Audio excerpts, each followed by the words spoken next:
Hello everybody, my name is Elena. Welcome back to my YouTube channel. Today I'm gonna be trying to do the bookshelf scavenger hunt video for like the 4th time. I've tried to film this like 3 times before on different occasions. It has never worked out because it's actually really hard to do the last prompt.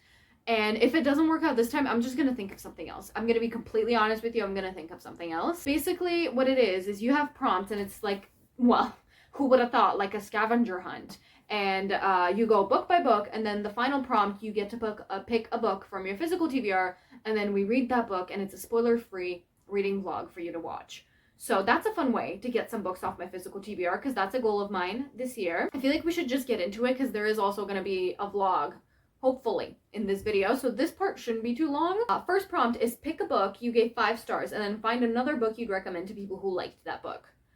First book for 5 stars that comes to my mind, I don't know why, is Ruin and Rising by Leigh Bardugo. I feel like no one talks about these books anymore, and I absolutely love, the Shadow and Bone trilogy. I actually prefer it to the Six of Crows duology, even though I didn't give all the books 5 stars in this series. It's really near and dear to my heart. I give this one 5 stars. So if you liked the Shadow and Bone trilogy as a whole, but specifically Ruin and Rising, I feel like you'd actually really enjoy, and it's over here, the Prison Healer trilogy by Lynette Noni. I also gave this 5 stars, and I actually think they have like a similar vibe in terms of the type of YA fantasy that they are. I feel like Kiva and Alina would be friends if they were to meet up at any point in time.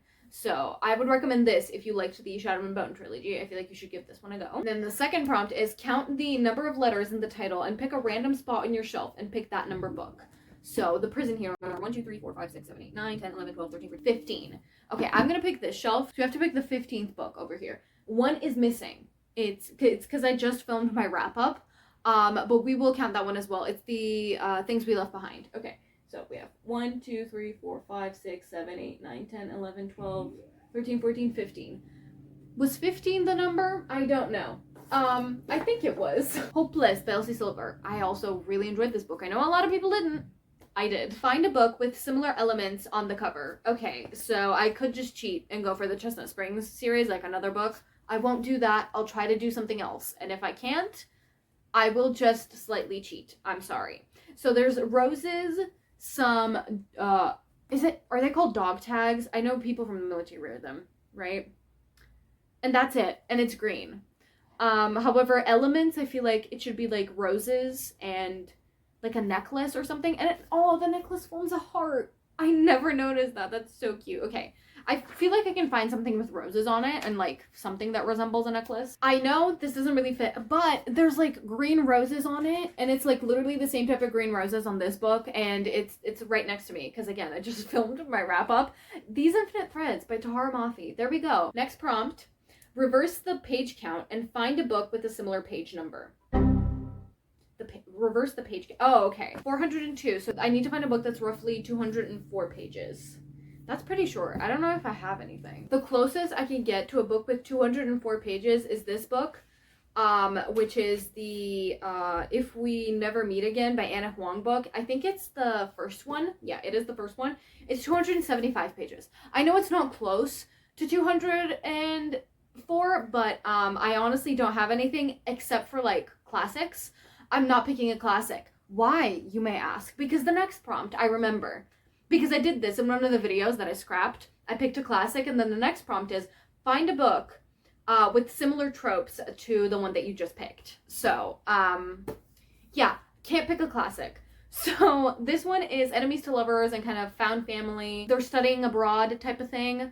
So I'll try and find something similar. I feel like enemies to lovers and found family, I can do that. Like, I can find that. I'm gonna pick Misfit by Elle Kennedy because it is enemies to lovers and it's kind of like a college setting. I really enjoyed this book, so I'm gonna pick this one, and it is enemies to lovers, it is found family, and again, they have the college type of setting. Find a book with a similar color combo. So pink and purple. I feel like this should be pretty easy. However, I say that always, and then I can never find one. I know one. Immediately I know one. Play Along by Liz Ford. Let me get it. That could not have worked out better. Look at them. Look at them side by side. I feel like they're cousins, okay? So Play Along by Liz Ford. Okay, prompt number 7. Read the first sentence, pick any word in that sentence, and find a book with that word in the title. Okay, I'm gonna read the first sentence. Let's see. It was the worst day of the year. Great. No, great. That's so great. Okay. Worst.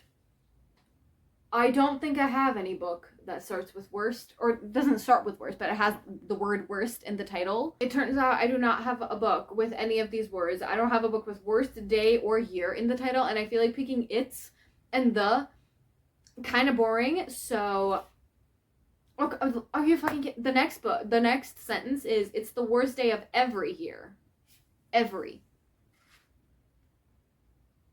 Does everything I know about love count? I don't think so, because everything's a completely different word, but I don't have anything else. So I'm gonna pick Everything I Know About Love by Dolly Alderton, and we're gonna forgive me for this one. Prompt number 8.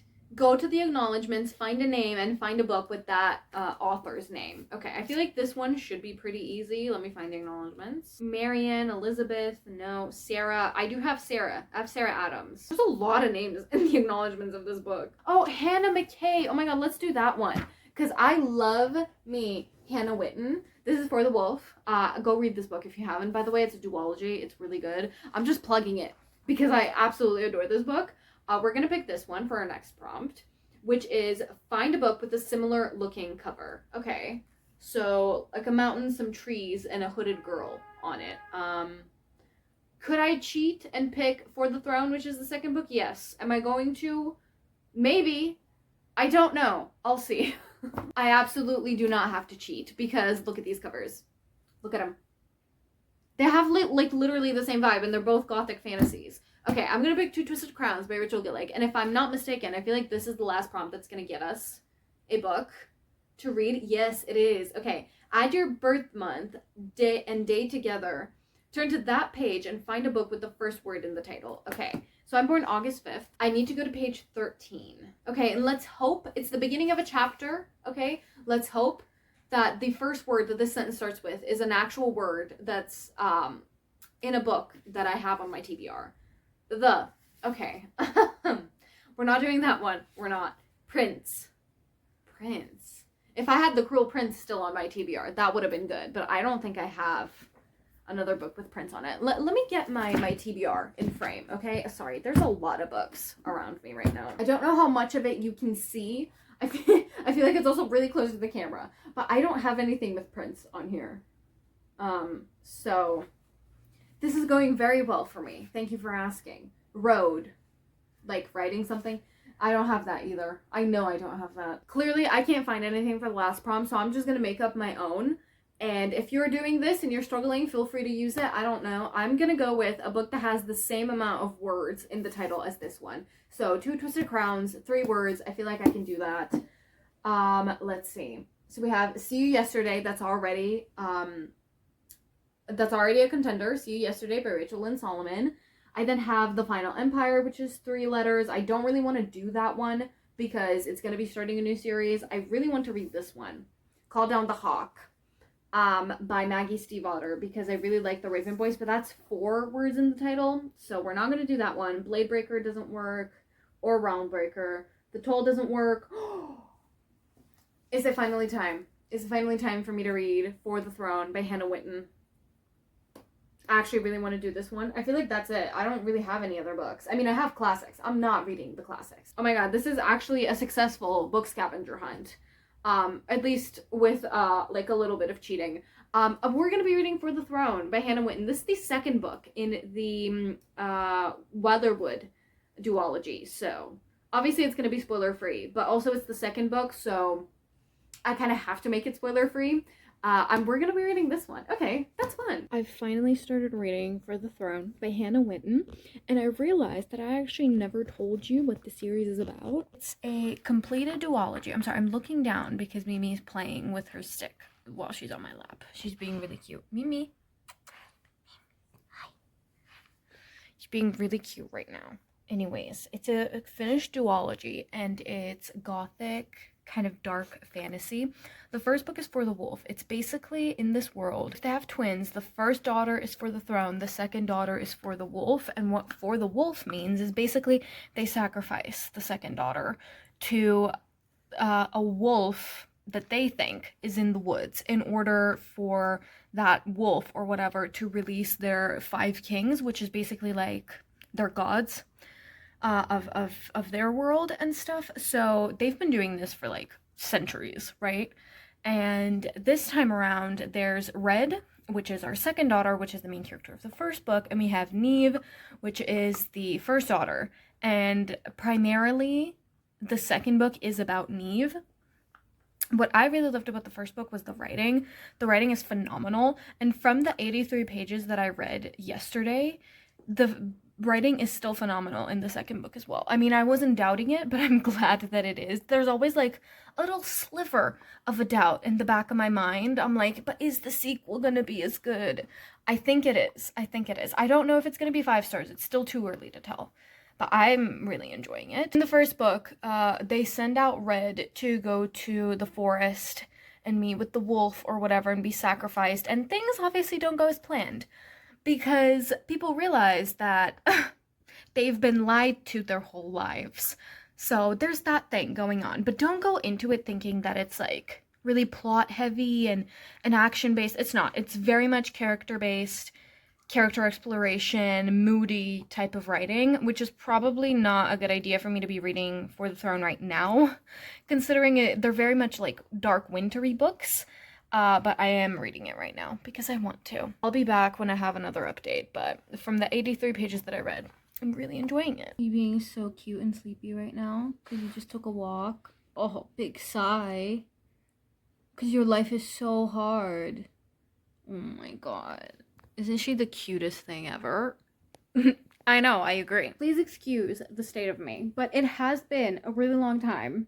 And by a really long time, I mean like probably 2 weeks since I finished For the Throne by Hannah Witten. I know I said when I read a bit more, I'm going to update, and then I didn't, and this is just now a clip of me having read the whole book. I tend to do that in case you're new on this channel. Hi. I kind of forget to update you while I'm reading. However, I did finish all of this, and I will go ahead and say that it wasn't 5 stars, but it was a 4.5-star read. And I would like everyone to cheer that I have finally finished this duology, because I absolutely adored the first book and then just did not pick the second one up for so long. These are the tabs. Okay, and I read this very mixed. In the beginning, I started reading it physically, and that was fine, but like the writing, kind of tiny for this size of a paperback. And so then I had it on my Kindle.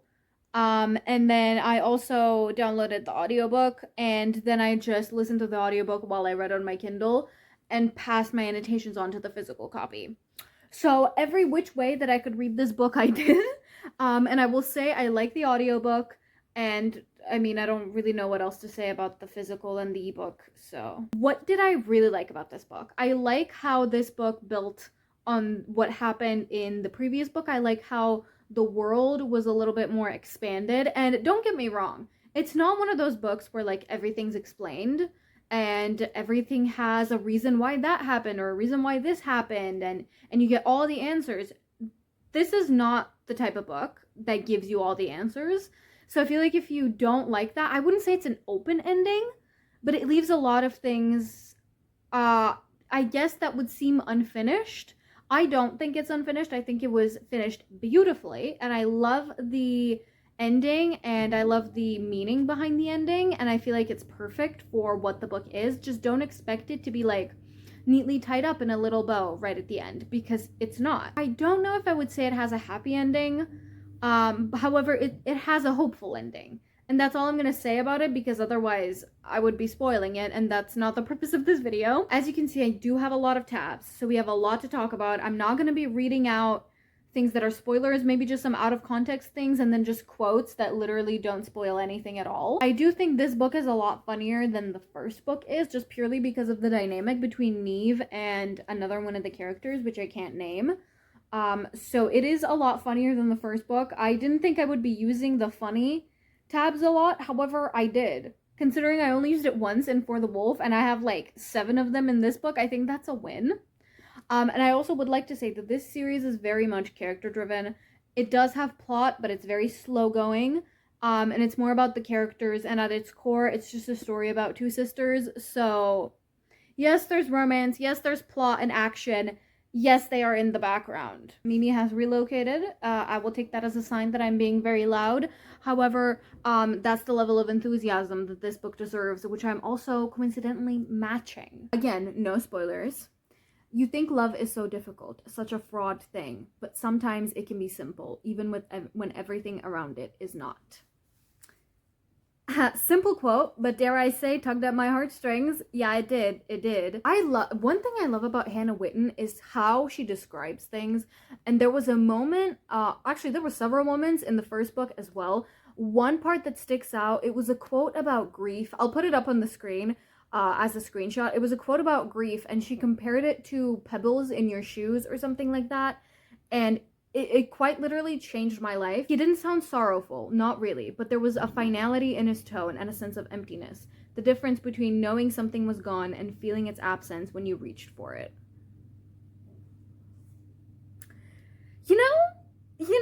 I feel personally attacked by Hannah Witten's writing, is what I'm trying to say. Oh, I don't know if I mentioned, but these books have an ongoing theme in both of them that's like, how far would you go for the people that you love? And it's literally in this book, how far was too far when you loved someone this much?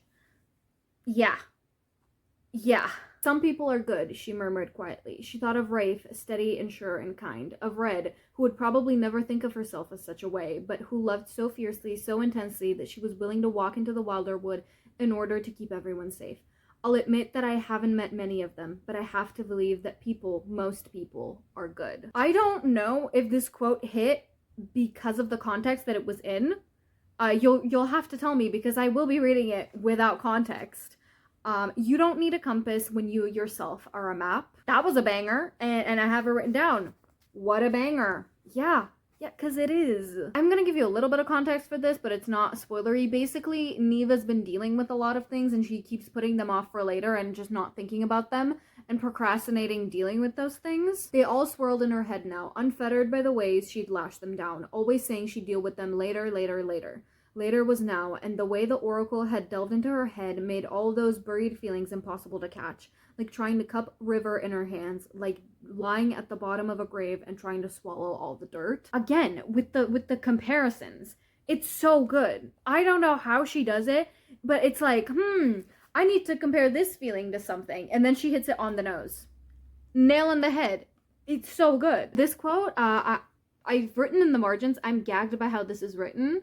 So I'm gonna have to read it out. I will bleep some things out because I still want it to be spoiler free, but it's a really good quote that I can't pass up. Neve had kissed for comfort before, purely physical, with no feeling behind it deeper than attraction and opportunity. The son of a visiting duke who pronounced her name wrong, the daughter of a marquess with pretty eyes. It wasn't always an act that had to mean something important. That's what she kept repeating to herself as her mouth pressed to blank. This didn't mean anything. It was the passing of power, and if she derived comfort from it, what did it matter? Neve had always been good at lying. The fact that she's telling herself all of these things, and the last sentence is, she's always been good at lying, because she's lying to herself. Because it means something. There's a reoccurring theme in this book with Neve where she's battling something within herself, and it's kind of the fact that she thinks she's not a good person and that she's done horrible things, and those thoughts are kind of swirling around in her head, and she keeps putting them off. And there's a moment where her love interest says something and it really resonates with her. I know you're not going to believe me. You didn't before, but I know me saying it doesn't mean much anyways, but you are good, Neve. Everything you did was because you loved your sister. You love without restraint, without settling, and that's a good thing. Never let anyone tell you otherwise. It faded into the air, floated across the water. It hummed between her ears. You are good. And that meant so much to her in that moment. I will not cry. You're worth reaching into the dark for. Yeah. Okay. I've had enough. Also, he does pull out the good girl in this book, which obviously had me floored. Anyways, that's really all I can say about the book. I've basically read every quote that I can without spoiling anything. A very minute amount, by the way, because the whole book, if I could tab it, I mean, I did tab the whole book, but if I could add like a giant tab, I would, because it's really well written. Again, I absolutely love Hannah Witton's writing. It's very lyrical, and I've heard people say that if you like The Invisible Life of Addie LaRue, you'd actually really like these books. I don't know how true that is, because I haven't read The Invisible Life of Addie LaRue, and I don't plan to, but if you have, you might want to check the series out. That's all I'm gonna say. This is the first successful scavenger hunt video that I've done, and it was actually really fun. So hopefully we can do this in the future again, and it'll work out like it did this time. That's really all I can say. I highly recommend this duology. I really like the second book. I really like the first book, and it's completed, so you're not really losing anything. So on the note of me finishing a series, thank you so much for watching this video. You can like, comment, subscribe if you'd like, and I will see you in my next video. Bye-bye.